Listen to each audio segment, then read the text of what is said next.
یاد آ گئی جب اپنی خطائیں، اشکوں میں ڈلنے لگی التجائیں، رویا غلاف کعبہ پکڑ کر اللہ اکبر اللہ اکبر، کعبے کی رونق کعبے کا منظر، اللہ اکبر اللہ اکبر۔ السلام علیکم، میرا آج کا ٹاپک ہے رمضان سیریز میں میرا آج کا ایک اور نیا ٹاپک ہے کہ رمضان میں سچے دل کے ساتھ توبہ کیسے کی جائے، چونکہ آپ کو پتہ ہے رمضان ایک برکتوں کا مہینہ ہے اور رمضان میں سچے دل سے اللہ سے توبہ کرنی چاہیے، اس سے اللہ پاک سے مغفرت طلب کرنی چاہیے اور اللہ سے یہ قربت بڑھانے کا مہینہ ہے۔ تو میں آج آپ کو کچھ ٹپس بتاؤں گی، کچھ پوائنٹس بتاؤں گی دین اسلام کی روشنی میں کہ آپ سے اگر کوئی گناہ سرزد ہو گیا ہے، کوئی زیادتی سرزد ہو گئی ہے اور اس کا کسی کو نہیں پتا، تو آپ خاموشی سے، یا اگر آپ نے کسی کو ہرٹ کرا ہے، تکلیف کری، تو اس کو آپ خاموشی سے اس سے معافی مانگ لیں۔ اگر وہ بندہ یا بندی جس کا آپ نے دل دکھایا وہ اس دنیا میں نہیں ہے، تو پھر اللہ سے آپ خاموشی سے سچی توبہ کریں۔ اللہ پاک بخشنے والا مہربان ہے، وہ 70 ماؤں سے بھی زیادہ چاہتا ہے، وہ اللہ پاک غفور رحیم ہے، وہ بخشنے والا مہربان ہے۔ تو میں آج آپ کو کچھ بتاؤں گی کہ اللہ سے سچی توبہ آپ کس طرح سے کر سکتے ہیں۔ رمضان میں سچی توبہ کیسے کی جائے؟ رمضان المبارک اللہ تعالیٰ کی رحمتوں اور مغفرت کا مہینہ ہے، جس میں ہر مسلمان کے پاس اپنے گناہوں کی معافی مانگنے اور اپنی زندگی کو بہتر بنانے کا سنہری موقع ہوتا ہے۔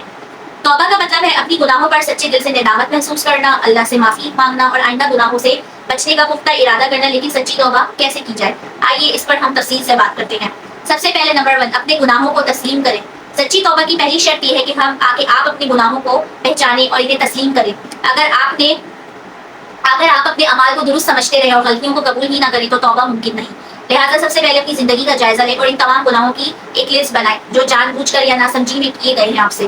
نمبر 2، سچے دل سے شرمندگی محسوس کریں۔ توبہ صرف زبانی الفاظ نہیں بلکہ دل کی کیفیت کا نام ہے۔ اللہ تعالیٰ صرف اس توبہ کو قبول کرتا ہے جو خالص ہو اور جس میں گناہ پر شرمندگی شامل ہو۔ اگر دل میں ندامت نہ ہو اور توبہ محض ایک رسمی عمل بن کر رہ جاتی ہے جو زیادہ دیر قائم نہیں رہتی۔ آپ اللہ سے معافی مانگیں۔ نمبر 3، اللہ سے معافی مانگیں۔ قرآن مجید میں اللہ تعالیٰ فرماتے ہیں، اے ایمان والو، اللہ کے حضور خالص توبہ کرو، امید ہے کہ تمہارا رب تمہاری برائیاں دور کر دے گا اور تمہیں جنتوں میں داخل کر دے گا۔ اللہ تعالیٰ اپنے بندوں کے لیے بہت مہربان ہے۔ ہمیں چاہیے کہ اپنے گناہوں پر روئیں، سجدے میں گریں اور اپنے رب سے دل سے معافی مانگیں۔ نمبر 4، آئندہ گناہ نہ کرنے کا آپ لوگ پختہ ارادہ کریں۔ سچی توبہ کی علامت یہ ہے کہ انسان دوبارہ وہی گناہ نہ کرے۔ اگر کوئی شخص توبہ کر کے پھر وہی غلطی دہراتا ہے تو اس کا مطلب ہے دل سے ندامت نہیں تھی۔ اس لیے توبہ کرتے وقت اللہ تعالیٰ سے عہد کریں کہ آئندہ وہ گناہ نہیں کریں گے اور خود کو ایسی جگہوں اور دوستوں اور ماحول سے دور رکھیں جو دوبارہ غلطیوں کی طرف آپ لوگوں کو لے جا سکتے ہیں۔ نمبر 5، نیک عمل کی طرف رجوع کریں۔ نبی کریم صلی اللہ علیہ وآلہ وسلم نے فرمایا، نیکی برائیوں کو مٹا دیتی ہے۔ توبہ کے بعد ضروری ہے کہ ہم نیک اعمال کی طرف متوجہ ہوں۔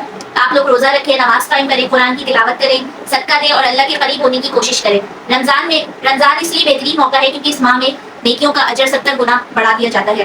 نمبر 6، دوسروں کے حقوق ادا کریں۔ اگر آپ نے کسی کا حق مارا ہو، کسی کے ساتھ زیادتی کی ہو یا کسی کو دھوکہ دیا ہو تو صرف اللہ سے معافی مانگنا کافی نہیں بلکہ اس شخص سے بھی معذرت کرنا ضروری ہے۔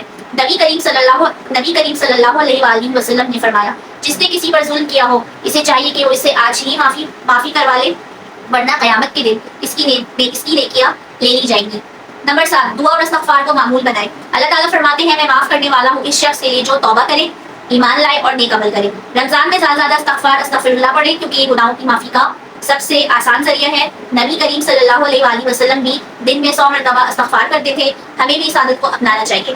اب اس کا آپ دیکھیں نتیجہ کیا نکلتا ہے کہ رمضان المبارک سچی توبہ کا سب سے بہترین وقت ہے کیونکہ اس ماہ میں اللہ تعالیٰ کی رحمت ہمارے قریب ہوتی ہے اور شیطان قید کر دیا جاتا ہے۔ ہمیں چاہیے اس موقع کو ضائع نہ کریں، دل سے گناہوں پر آپ لوگ اپنے ندامت کریں، اللہ سے معافی مانگیں اور اپنی زندگی کو نیک راہ پر ڈالنے کا عہد کریں۔ اللہ پاک ہمیں اور آپ کو سچی توبہ کرنے کی توفیق دے اور ہماری مغفرت کرے، آمین۔ دیکھیں ایک اور بات میں لاسٹ میں ایڈ کروں گی، کوئی انسان ہوتا ہے اللہ پاک سے توبہ کرتا ہے اور اس سے پھر غلطی ہو جاتی ہے، جان بوجھ کے یا انجانے میں جیسے بھی غلطی ہو جاتی ہے، آپ کے پاس موت تک سے پہلے تک اللہ پاک کا تو آپ کے پاس موت تک کا ٹائم ہوتا ہے، موت سے پہلے تک آپ کے پاس توبہ کا دروازہ کھلا ہوتا ہے. آپ اللہ سے پھر سچے دل کے ساتھ معافی مانگ لیں اور کوشش کریں کہ آپ سے دوبارہ ایسی کوئی غلطی اور کوئی گناہ سرزد نہ ہو. اللہ پاک غفور الرحیم ہے. جتنی بار آپ کے گناہ کہتے ہیں نا، آپ کے گناہ اگر جتنے بھی ہوں اللہ پاک اس کو معاف کر دیتا ہے اور آپ پھر سے ایسے ہو جاتے ہیں پاک صاف کے جیسے آپ ابھی پیدا ہوئے ہو.